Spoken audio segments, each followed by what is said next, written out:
미국 백악관 최고 과학자문관이 단 7일간의 한국 출장 후 보고서 한 문장으로 전 세계를 충격에 빠뜨렸습니다. 데이터와 수치만 믿던 그의 관점은 한국이라는 작은 나라에서 완전히 뒤집혔습니다. 인류의 미래를 바꿀 국가, 그리고 기술보다 강한 무형의 힘.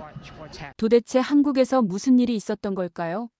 충격적인 이야기 지금 시작합니다. 딱 1초만요. 좋아요와 구독 꼭 눌러주시면 영상 제작에 큰 힘이 됩니다.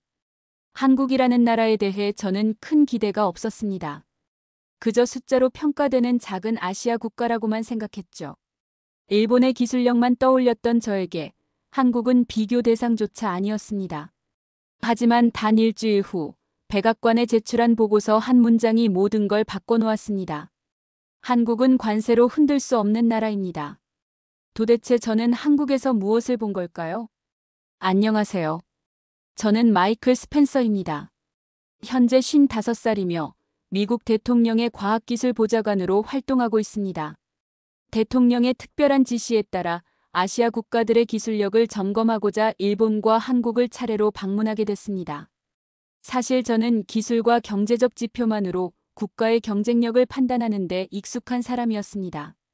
따라서 일본에서 본 세계적인 기술력과 체계적인 시스템을 능가할 수 있는 나라가 과연 있을까 하는 의심이 강했죠. 그러나 제가 알지 못했던 사실이 있었습니다. 그 작고 조용한 나라 한국이 제 인생의 관점을 완전히 바꿔놓을 줄은요. 한국에 도착한 첫날, 가장 먼저 찾은 곳은 삼성의 반도체 공장이었습니다. 이미 미국에서도 한국 반도체 기술의 위상은 익히 들어왔기에 어느 정도의 기대는 있었어요. 하지만 문을 열고 들어선 순간 저의 예상을 훨씬 뛰어넘는 광경이 펼쳐졌습니다. 숨소리조차 삼켜질 듯한 정숙함 속에서 직원들은 마치 정교한 기계처럼 움직이고 있었습니다. 그런데 기계적이진 않았습니다. 오히려 각자의 역할에 몰입한 채 손끝에 집중된 진심이 느껴지더군요. 특히 기억에 남는 건 한 직원이 실리콘 웨이퍼를 다루는 손의 움직임이었습니다. 마치 살아있는 생명체를 다루듯 조심스럽고도 단호했습니다. 그 눈빛엔 단순한 노동 이상의 자부심이 있었어요. 현장의 공기는 정제된 에너지로 가득했고 말없이도 서로를 읽고 움직이는 팀워크는 군더더기 하나 없이 매끄러웠습니다. 보고 있는 내내 제 머릿속에선 하나의 질문이 맴돌았습니다. 이들은 어떻게 이런 수준의 협업을 가능하게 만든 걸까? 제가 미국에서 수없이 봐온 공장들과는 전혀 다른 분위기였습니다. 이곳에선 단순히 공정을 따라가는 것이 아니라 각자가 이 시스템의 일부로 살아 숨쉬고 있었습니다. 숫자와 데이터로는 설명되지 않는 무언가, 사람과 사람 사이의 연결과 신뢰, 그 따뜻한 힘이 바로 이 기술의 바탕이었습니다. 저는 그 순간 한국이라는 나라가 가진 진짜 힘의 단서를 처음으로 발견한 듯 했습니다. 다음 날 찾은 LG 배터리 공장은 전날 삼성에서 느꼈던 감정을 완전히 새로운 차원으로 확장시켰습니다. 저는 최신식 설비와 압도적인 기술력을 기대하고 있었습니다. 그런데 그보다 더 강력한 인상을 남긴 것은 기술 그 자체가 아니라 그 기술을 움직이게 만드는 사람들의 방식이었습니다. 현장에 들어서자 수많은 라인이 유기적으로 돌아가는 모습이 눈에 들어왔습니다. 하지만 그보다 먼저 제 시선을 붙든 건 직원들 사이의 흐름이었습니다. 어떤 문제 상황이 발생했을 때 보고 체계나 승인 절차에 의존하기보다는 현장에서 직접 판단하고 바로 움직이는 모습이 놀라웠습니다. 마치 서로가 미리 약속이나 한 듯 빠르게 머리를 맞대고 효율적으로 문제를 해결해 나갔습니다. 주저함은 없었어요. 각자의 책임을 알고 동료를 믿는다는 확신이 있었기에 가능한 태도였습니다. 심지어 그 과정에서 서로를 존중하는 태도는 더욱 인상적이었습니다. 나이, 직급, 직무 구분 없이 평등하고 수평적인 분위기 속에서 자유롭게 의견을 나누며 함께 해답을 찾는 모습은 제가 익숙했던 위계적 조직 문화와는 사뭇 달랐습니다. 그들은 마치 하나의 팀 그 자체였어요. 기술이라는 하드웨어 위에 사람이라는 소프트웨어가 더해졌을 때 나오는 시너지가 무엇인지 그날 그 공장에서 똑똑히 보았습니다. 그리고 저는 직감적으로 느꼈습니다. 한국의 경쟁력은 기술의 수치나 속도보다 그것을 움직이는 사람과 시스템의 연결에서 온다는 것을요. 단단하고 따뜻한 연결. 그것이야말로 외부 충격에 흔들리지 않는 진짜 힘이라는 사실을 그곳에서 처음으로 확신하게 됐습니다. 한국에서 생활하면서 제가 매일 목격한 것은 단지 첨단 기술이나 빠른 성장 속도 그 이상이었습니다. 이곳은 도시 전체가 하나의 정밀한 시계처럼 움직이고 있었어요. 횡단보도 앞에선 신호가 바뀌기를 기다리는 시민들, 엘리베이터 문이 열리면 먼저 내리는 사람을 배려하는 분위기, 붐비는 카페에서조차 조용히 책을 읽는 손님들까지 모든 장면이 절제와 질서 속에 있었습니다. 저를 더 놀라게 한 건 이런 문화가 인위적으로 강제된 것이 아니라는 점이었어요. 누구도 억지로 시킨 것 같지 않았고 불편함 없이 이 질서를 일상의 일부로 받아들이고 있었습니다. 거리 청소부가 마주치면 시민들이 먼저 인사를 건네고 분실된 물건이 제자리에 돌아오는 경험까지 하며 저는 머릿속에 하나의 의문을 품게 됐습니다. 이건 어떻게 가능한 거지? 수치나 데이터로는 절대 담아낼 수 없는 사람들의 태도, 그리고 그것이 도시 전체를 감싸고 있는 무형의 분위기. 이 모든 것이 제가 믿고 있던 기준을 흔들기 시작했습니다. 기술, 경제 성장, 효율성, 그 이면에 있는 사람들의 생활의 방식이야말로 진짜 경쟁력 아닐까? 하는 생각이 강하게 들기 시작한 순간이었습니다. 그렇게 도시 전반에 흐르는 절제된 질서를 체험한 다음 날, 저는 서울의 지하철을 직접 이용해 보기로 했습니다. 그저 교통수단 하나쯤이야 하는 가벼운 마음이었지만 그 결정은 또 한 번 저의 인식을 뒤흔드는 계기가 되었습니다. 출근 시간대 수백만 명이 이동하는 아침 풍경은 그 자체로 하나의 거대한 퍼포먼스 같았습니다. 승강장마다 사람들이 질서정연하게 줄을 서 있었고 열차는 초 단위로 정확하게 도착하고 출발했습니다. 그 흐름 속에 들어간 저는 문득 이 복잡한 도시는 어떻게 혼란이 없을까? 라는 의문을 품게 되었죠. 대규모 시스템이 이렇게 매끄럽게 작동하는 이유는 단 하나, 기술만이 아니라 그 속에 살아있는 사람들의 자발적인 협력 덕분이었습니다. 특히 기억에 남는 장면은 한 노인이 지하철 문에 가까이 서 있자 젊은 직장인이 말없이 비켜서서 통로를 열어주는 모습이었습니다. 그 장면 하나가 이 시스템의 철학을 말해주고 있었죠. 빠름 속의 배려, 효율 속의 인간미. 아무리 뛰어난 인프라도 그것을 움직이는 구성원들의 태도가 없다면 유지될 수 없다는 사실을 저는 그날 지하철 안에서 온몸으로 느꼈습니다. 한국의 기술은 숫자로만 평가할 수 없는 것입니다. 시스템이 아닌 사람과 시스템이 함께 만들어낸 유기체였습니다. 저는 그 순간 단순한 교통수단 하나에서도 한국의 본질적 힘을 느꼈고 그것이 제가 이 나라에서 찾아야 할 진짜 이야기라는 걸 확신하게 되었습니다. 지하철에서 본 사람 중심의 시스템에 대한 인상이 강하게 남아있던 그날 오후 저는 스타트업 인큐베이터를 찾았습니다. 비교적 소규모 공간이었지만 그 안에서 오가는 대화와 아이디어는 놀랄 만큼 생생하고 뜨거웠습니다. 대부분 젊은 창업자들이었고 그들은 하나같이 기술보다 왜 그것을 만드는가에 더 많은 관심을 갖고 있었습니다. 한 대표는 자신의 서비스를 소개하며 말했습니다. 저희는 기술이 아니라 문제를 해결하고 싶은 마음에서 출발했습니다. 사람들의 삶이 조금이라도 더 나아질 수 있다면 기술은 그 다음 문제입니다. 그 말을 듣는 순간 저는 마음속에서 무언가가 무너지는 느낌을 받았습니다. 그동안 제가 믿어왔던 기술 우선, 수치 중심의 사고방식이 흔들리기 시작했던 겁니다. 그들은 복잡한 용어나 화려한 자료 대신 사용자 한 명 한 명을 어떻게 도울 수 있을지를 진지하게 고민하고 있었습니다. 그리고 그 고민은 팀 내부의 문화에서도 드러났죠. 직함이나 경력이 아닌 공감과 책임이 중심이 되는 조직. 기술이 아닌 사람을 먼저 생각하는 그들의 태도는 제게 한국에서 가장 근본적인 질문을 던지게 했습니다. 기술은 과연 무엇을 위해 존재하는가? 스타트업 인큐베이터를 나서는 순간부터 이 질문이 머릿속을 떠나지 않았습니다. 데이터와 수치만을 믿어왔던 제 관점이 점점 흐릿해지고 사람과 시스템이 함께 만들어내는 그 무형의 힘이 진짜 중요한 건 아닐까 하는 혼란이 밀려왔습니다. 저는 처음으로 제 사고의 기준점이 흔들리는 걸 느꼈습니다. 그 혼란 속에서 저는 마지막 날 한국의 중소기업청 산하연구개발지원센터를 방문하게 되었습니다. 이곳은 대기업의 화려한 첨단 설비나 스타트업 특유의 자유로운 분위기와는 또 다른 결을 가진 공간이었습니다. 언뜻 보면 다소 소박해 보이는 건물과 단출한 회의실, 오래된 프로젝트 보드들. 하지만 그 안에서 벌어지고 있던 일들은 전혀 소박하지 않았습니다.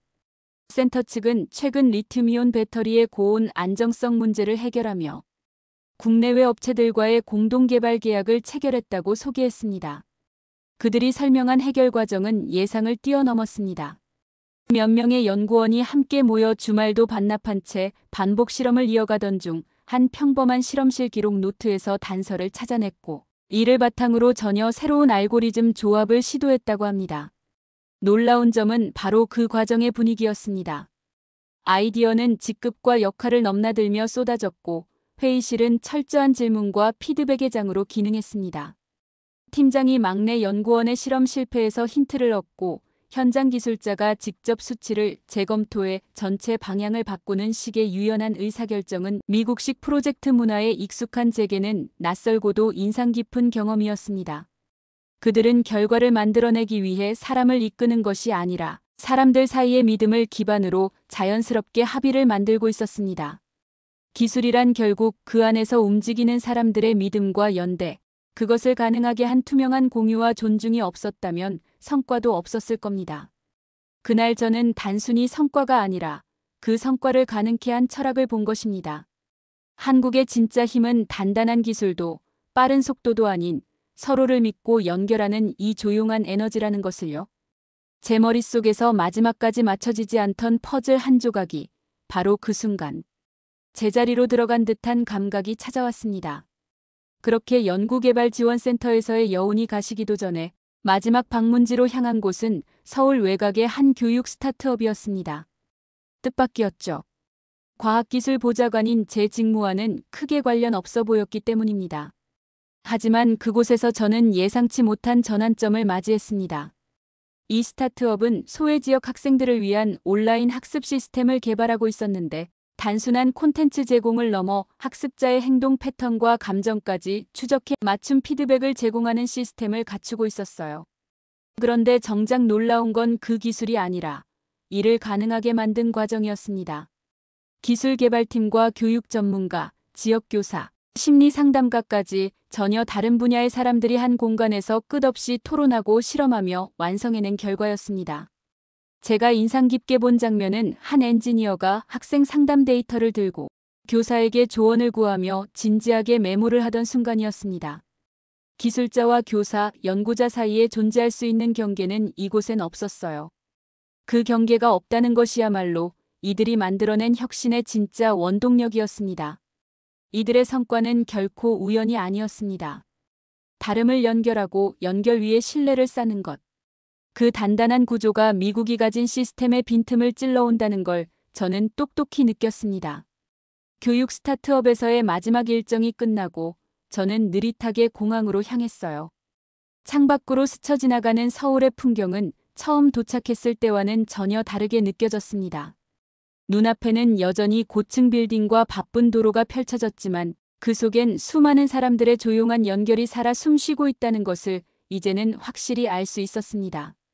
차 안에서 저는 머릿속을 정리하려 애썼어요. 처음 한국에 올 때만 해도 단지 기술 지표 몇 가지를 검토하고 돌아갈 생각이었습니다. 하지만 지금 내 가방 속엔 숫자 하나 들어있지 않은 보고서 초안이 남아 있었습니다. 손끝에 남은 감각은 기술보다 철학, 수치보다 태도였습니다. 비행기에 탑승하자마자 저는 노트북을 열었습니다. 기존의 보고서는 한 줄도 남기지 않고 삭제했어요. 그리고 처음부터 다시 써내려가기 시작했습니다. 한 문장, 또 한 문장.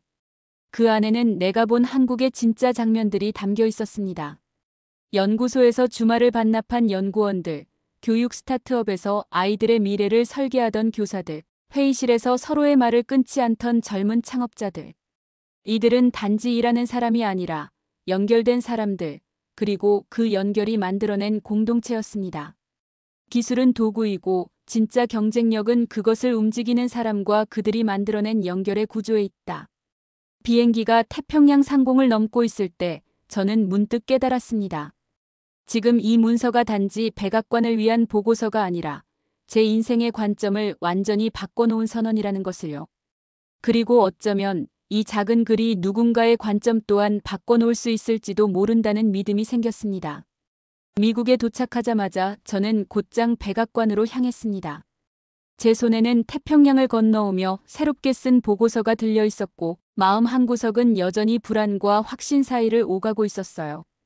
회의실 문이 열리고 대통령 책상 위에 제 보고서가 조심스레 올려졌습니다. 회의 테이블에 복사본이 조용히 배포될 때 방 안은 숨을 삼킨 듯 정적에 잠겼습니다. 수치를 나열한 그래프도 없고 투자 예측도 빠져있는 보고서. 처음엔 당혹스러운 표정도 보였고 몇몇 참모는 고개를 갸웃거리기도 했습니다. 하지만 페이지를 넘길수록 분위기가 바뀌었습니다. 현장에서 본 한국은 기술보다 사람에 집중하고 있었습니다. 그리고 그 연결이야말로 경쟁력의 핵심이었습니다. 그 문장을 읽은 참모 하나가 책상 너머로 조용히 말을 이었습니다. 우리는 기술을 도구로만 보아왔는데 한국은 다르군요. 대통령은 보고서를 덮으며 고개를 천천히 끄덕였습니다. 이건 단순한 산업 보고서가 아니라 하나의 철학이군요. 그 순간 저는 느꼈습니다. 단지 정보를 전달한 것이 아니라 인식의 지점을 바꿔놓았다는 것을요.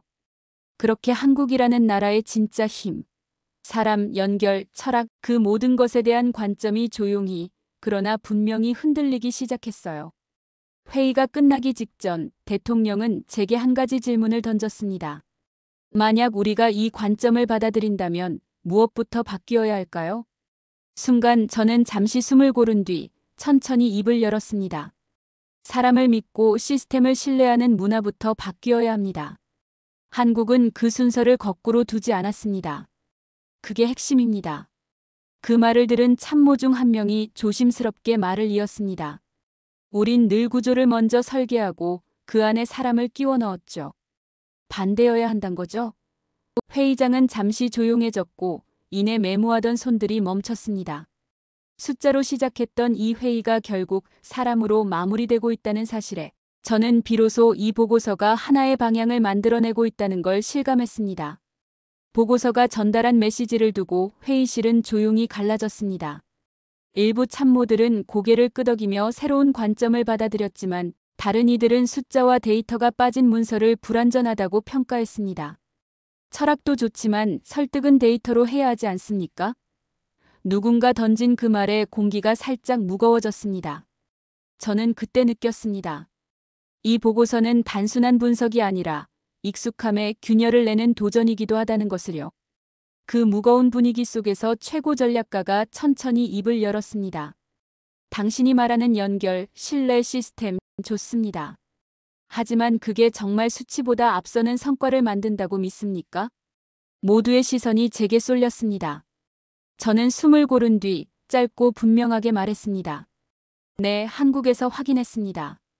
수치가 말해주지 못한 결과를, 사람의 신념과 구조가 이뤄낸 진짜 성과를요. 기술은 결국 사람의 태도에서 나옵니다. 논쟁은 길어졌고 때로는 팽팽하게 맞섰지만 점차 회의실 안의 분위기는 변하기 시작했습니다. 강하게 반발하던 인물들조차 제 보고서에 담긴 현장 경험과 사례의 진정성에 고개를 끄덕이기 시작했습니다. 수치로는 설명할 수 없는 연결과 신뢰의 힘, 그 가치를 일부는 처음으로 진지하게 받아들이는 눈빛을 보였습니다. 익숙했던 논리 바깥에서 새로운 무게중심이 형성되고 있었죠. 최종 보고회가 끝난 지 일주일쯤 지났을 무렵 저는 다시 백악관에서 연락을 받았습니다. 이번에는 예상 밖으로 해외 전략 부처가 아닌 디지털 시민 프로그램을 준비 중인 한 신규 태스크포스 팀에서였습니다. 그들은 최근 미국 내에서 커지는 신뢰 기반 커뮤니티 설계 논의에 한국의 사례를 참고하고 싶다는 요청을 해왔습니다. 회의실 문을 열자마자 눈에 띈 건 참가자들의 얼굴이었어요. 대부분 30대 초반의 젊은 실무자들이었고 책상 위에는 숫자로 가득한 자료 대신 공공 커뮤니티 사례, 교육 실험 노트, 협업 모델에 대한 메모들이 흩어져 있었습니다. 그들은 질문보다 공감으로 이야기를 열었습니다. 어떻게 해야 사람들끼리 연결될 수 있을까요? 라는 단순하지만 본질적인 질문이 회의의 시작이었습니다. 그 자리에서 저는 서울 외곽의 교육 스타트업 사례를 다시 언급했습니다. 기술보다 먼저 토론이 있었고 계획보다 먼저 대화가 있었던 현장, 숫자도 구조도 없었지만 사람들이 진심으로 연결되어 움직이던 그 시간의 기억이 이 회의실 안에서 낯설지 않게 느껴졌습니다. 며칠 뒤 교육부가 저에게 조심스레 제안을 해왔습니다. 특정 지역 고등학교와 커뮤니티 센터를 연결해 실내 설계 실험을 공동으로 추진하고 싶다는 것이었습니다. 참고 자료로는 서울의 시민 네트워크 프로젝트와 학생 자율 운영 모델이 요청되었죠. 거창하지 않았지만 분명한 변화였습니다. 한국에서 시작된 울림은 이제 회의실을 넘어 사람과 사람이 마주 앉는 일상의 구조를 건드리기 시작했던 거죠. 지금 돌이켜보면 그 일주일은 단지 한 나라의 기술을 확인하는 여정이 아니었습니다. 그것은 저 자신의 시각과 사고가 바뀌는 과정이었어요. 저는 숫자와 도표, 시장 점유율 같은 지표만으로는 결코 설명할 수 없는 세계를 보았습니다. 정돈된 거리의 질서, 회의실의 수평적 토론, 지하철 안의 배려, 연구소와 교실을 넘나들며 이어지는 사람과 사람 사이의 연결까지 그 모든 것들이 기술보다 훨씬 강한 힘을 만들고 있었던 겁니다. 한국은 제게 단순한 모범 사례가 아니라 하나의 살아있는 질문을 던졌습니다. 기술은 누구를 위해 존재해야 하는가? 시스템은 어떤 가치를 담아야 하는가? 저는 이제 분명히 말할 수 있습니다. 진짜 경쟁력은 눈에 보이지 않는 그 연결, 바로 사람과 사람 사이에서 시작됩니다. 그리고 그 마음이 모여 만들어낸 구조는 어떤 위기에도 흔들리지 않는 힘이 됩니다. 숫자와 속도만으로는 설명할 수 없었던 한국의 진짜 경쟁력, 그 연결의 힘을 저는 이제 삶의 방향처럼 믿게 되었습니다. 오늘 이야기는 여기까지입니다. 기술보다 사람을 먼저 생각했던 한 나라, 그 속에서 만들어진 조용한 연결의 힘. 그것이 한국이 가진 진짜 경쟁력이었고 세계를 뒤흔든 보고서의 핵심이었습니다. 숫자 너머 사람의 진심이 만든 이 변화가 여러분 마음에도 작은 울림이 되었길 바랍니다. 구독과 좋아요로 응원 부탁드리면서 오늘 영상 마치겠습니다. 끝까지 함께 해주셔서 감사합니다.